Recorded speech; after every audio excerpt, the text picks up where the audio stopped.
Hello, y'all. So, just as I promised, I want to talk to you about the nursing process. So, I'm going to give you a little more information than what I gave yesterday on TikTok.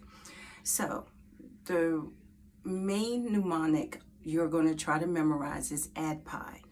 A stands for assessment, D stands for diagnosis, P stands for planning, I stands for implementation, and E stands for evaluation. Those are 5 key components of the nursing process, and that is something that you really need to know as you progress through your program. So, as I said yesterday, looking at the first step of assessment, assessment is where you're going to gather all your information. You're going to ask questions of your patient. You're going to look at your patient. You're going to use your skills to observe what your patient is actually doing. You're going to also try to validate if what they say matches what is presented to you. So keep this in mind. From a medical perspective, an assessment includes trying to find out how to manage the disease or the pathology versus a nurse is in addition to looking at the medical problem or pathology, you're also trying to look at the person's response to the illness. The example I used yesterday was a person who worked for Department of Transportation, and that in order for them to get their DOT license, they cannot take insulin. So if you have a newly diagnosed diabetic and you come up with all this strategy and plan that you're going to send them home on insulin, they are not going to be compliant because that means their welfare. And so think back again, Maslow's hierarchy. Can't let that go either. And that if you look at the very, very bottom, then you're going to have to look at how this person is going to feed themselves and feed their family. So that is a part of the whole safety mechanism. So, sticking with assessment, we're going to collect the data. The data collection can be either subjective or objective. When we're talking about subjective data collection, we're talking about the information we're getting directly from our patients or directly from their family member. When we're talking about objective information, that's information that we see, that we gather, that we go and get their blood pressure or their vital signs, their blood glucose. This is information that's not disputable. It is hardcore information that we're actually gathering on our patient. In addition, we also have primary and secondary sources of information. And of course, primary would be directly coming from your patient, whereas a secondary source would either be from a medical file, maybe they were at another hospital previously, or from a family member who can give you some insight on that person's condition. Okay? All right, so sticking with assessment. Now, once you gather all of this data and you're actually recording this, you're writing this down, you're documenting it, because remember this, if it's not documented, it's not done. So you could go through all the steps. You could have a beautiful, beautiful assessment, come up with great plans and everything. But if you don't document it, it's not done. And so you have to be very, very mindful of that because we live in a litigious society. And so many times when people want to go and sue, then it'll be 5 years later. You're never going to remember Mr. Jones that came to you with the elevated blood sugar. You're just not. And so the only leg that you're going to have to stand on is that documentation. So document. So gather your data. You want to document. You want to make it orderly. You want to make it such that it's used as communication and collaboration with the other professionals that may find it useful, like say rehab, physical therapy, occupational therapy, speech therapy. If the person has a wound, it might be the wound care nurse. So there are a lot of healthcare professionals that would find your information to be quite useful to them, and you need to be mindful of that. So there are different types of assessment. We have the initial assessment, which is where you first meet your patient. This is where you're gathering the information. And then we also have ongoing assessments because every time you enter that person's room or you see that person, you should continually be assessing that person because it just doesn't stop. People are very dynamic. So if you go in 1 minute, and person says, oh, I'm feeling fine, no problems at all. And you go in a half an hour later, that person is wincing in pain, because when people are sick, then usually the systems are changing quite frequently. So you have to always have an ongoing assessment.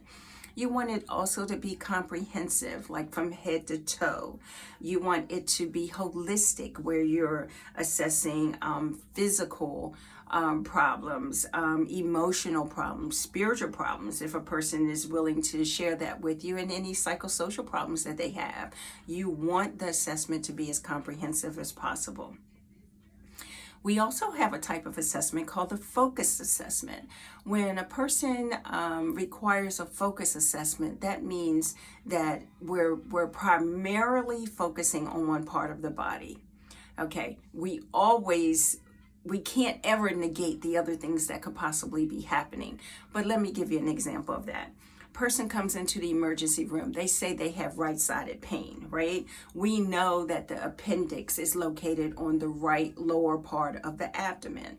So people who come in with right-sided pain that they actually can pinpoint to, then usually that is something to do with the appendix, okay? So we have to do an assessment. We have to ask them, when was the last time they ate? Were they able to tolerate their food? When was their last bowel movement? What did it look like? So we can find out if it was watery or not, because we do know that the appendix is a part of the colon, right? And so if it is inflamed, if it is infected, it's going to have some, what is the word I'm looking for? It's going to impact how the colon is actually functioning. We're going to include in that assessment, that focus assessment, if the person has a fever or not. So when I say focus, we're primarily looking at one part of the body. However, we can't negate other things that may also contribute to it. And then we also have special needs assessment. And so those could be a pain assessment, dietary assessment. Think about pain. Pain is sometimes called the fifth vital sign. We usually ask a person if they're having any pain, and then we ask them to rate it on a scale of 0 to 10 or 1 to 10, whichever scale that you're using, with 0 being no pain at all and 10 being the worst. Where do you say your pain lies? Now, you can only imagine that if someone even asks you that question, it gets a little bit hard to be able to quantify your pain. And so sometimes it might mean that you're going to look at their face, how their body is positioned. If someone is guarding, then you know that they're in a pretty much in a pretty bad state. So you're going to judge your pain assessment based upon the best quantifier for your patient. Again, if you're dealing with small children, asking them 0 to 10 or 1 to 10 is not a good tool. So you might use something like Wong-Baker, where you're looking to see if they have a smiley face or if they're crying. If they're crying, then pretty much you can gauge that they are having pretty severe pain. Okay? When you're collecting the data, when you're getting the information from your patient, you want to make it more of a conversation as opposed to, let's see, are you married? Where do you work? What did you eat for dinner last night? Where was your last bowel movement? Okay, that gives a whole different flow of getting information from a person versus having a conversation with them. And this is a skill that you'll develop over time, but you want to try to make the questions as conversational as possible. Another example, I'm going to give you this. If you ask the person, tell me what a normal day of your diet looks like. And they'll say, oh, I eat meat, I eat vegetables, I have some starch and maybe have some bread. That gives you, usually that's giving you the information that they think you want to hear, not really what is accurate and what is true. And so you want to try to get as truthful information as possible. So you might word your question a little bit differently. Like, okay, tell me what you ate for dinner last night. Okay, so then when that person starts to tell you, oh, I had a tuna sandwich, And a soda, that's a whole different picture of they eat meat and starch and vegetables, because the tuna sandwich could fulfill that, but we know that that's not the food plate that we want that to happen, because there's a little bit of lettuce, a little bit of tomatoes, maybe a little bit of onions, and yeah, that's vegetables, but that's not really what we would gather if you ask the question that way. So be careful with your questions, because you want to get as accurate information as possible. Okay. Some other techniques that are involved with an assessment they include inspection, which is us, how we visualize, how we see something as the provider. Palpitation, this is how we touch. We start out touching lightly and then we go in deeper. Okay, so if a person says they have belly pain, then you might start on their belly really, really light and they're not wincing or anything, and then you go in a little bit deeper.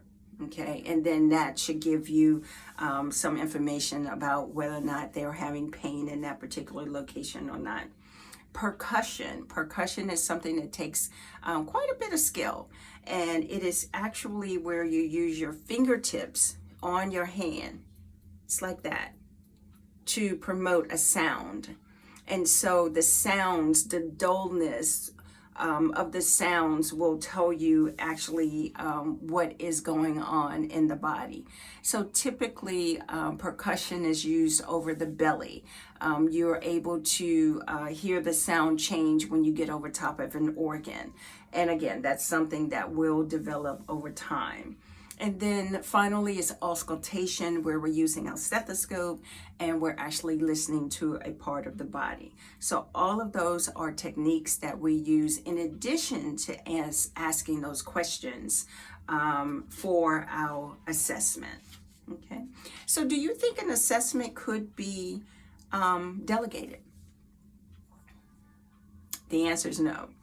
The assessment cannot be delegated. However, if you are collecting data, you can delegate some of that. For example, you could delegate vital signs. You could delegate a blood glucose value, because a unlicensed assisted personnel can gather that information and bring that back to you. But you cannot delegate to an unlicensed assisted personnel the actual assessment itself. Okay.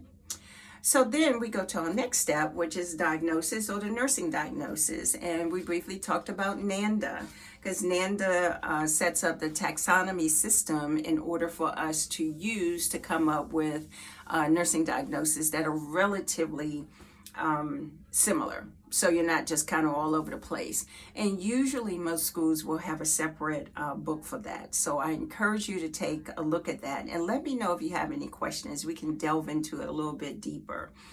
But I will talk about it a little bit now. So your nursing diagnosis is the link of your assessment, which you just gathered, to the plan. Hear me again. The nursing diagnosis is the link of the assessment data to the plan. Okay, and so then using your textbook, your nursing diagnosis textbook, you can come up with a nursing diagnosis. So let me give you an example. It can be either a 2-part statement or a 3-part statement. If it's a 2-part statement, you could do something like this. Say your person's having pain. We stick with that appendicitis pain, right? The lower right abdominal pain. So the person's nursing diagnosis could be alteration in comfort. That's 2 parts. Alteration in comfort. Okay. If we add what that alteration in comfort is related to, that makes it a 3-part statement. So if we say alteration in comfort related to right lower abdominal pain, that makes it a 3-part statement. And so that gives a little more clarity as to why that person is having some alteration in comfort, which of course ultimately ends up meaning pain. Okay, so take a look at your nursing diagnosis book and let me know if you need further clarification of what those statements should look like, because many of your assignments, I'm sure, will ask you to provide nursing diagnosis. All right, so next we did assessment, we did diagnosis, and now we're at P for plan. Okay, so we know that we have to come up with a plan. We know we have to include the patient. If the patient wants, we can include the patient's family as well, because they have to agree to whatever the plan is in order for it to be effective. Okay, so think about this, and I mentioned this in a TikTok video, is that if you have a person who works for Department of Transportation in any job that requires them to operate a vehicle, then they can't take insulin. The reason is, and it makes total sense, that when a person takes insulin, it's a high-risk drug. So usually it works well, people do fine with it, they don't have any problems. However, there are extremes that can happen. Either the blood sugar can go up really, really high, where that person can get disoriented, or it can drop really, really low and that person is disoriented. Either way, you don't want that person behind a motor vehicle. So that is some of the backstory behind the no insulin and driving for Department of Transportation. So we're coming up with a plan for a person that has newly diagnosed diabetes. Then we need to know that. Patient and the provider needs to have that discussion, because perhaps that person would be willing to make some lifestyle changes that may be quite impactful on their blood sugar. We know that if a person increases their exercise, if a person monitors their diet where they're decreasing their carbohydrates and their sugars, that the blood sugar typically gets better control. So perhaps your person might want to go that route, and in addition to that, have one of the pills that they can take, okay? Because the pill is acceptable. So that could be the plan that you come up with. In the plan, you want to come up with some goals for this person. So we say short-term and long-term goals. Short-term goals should be measurable. So you want this person, in this case, you want their blood sugar to be below 200 within 24 hours. That's measurable. Anybody who works after you know exactly what that goal is. It's not the same as if you say, we want the blood sugar under control in 24 hours. What's under control? That could mean a whole lot of different things. So whenever your instructor is asking you to come up with goals associated with the plan that you have designed, then make sure that it is measurable and it is specific. Okay? So you can use that example to develop other goals that you might have depending on what your patient may have. All right, so then, and that plan is always up for discussion. It can always be changed, because say within 24 hours you went back and that person's blood sugar is now 400. Wait a minute, we can't do this. We got to do something else. Okay, so you're always assessing, always keeping this person in mind as you're taking care of them.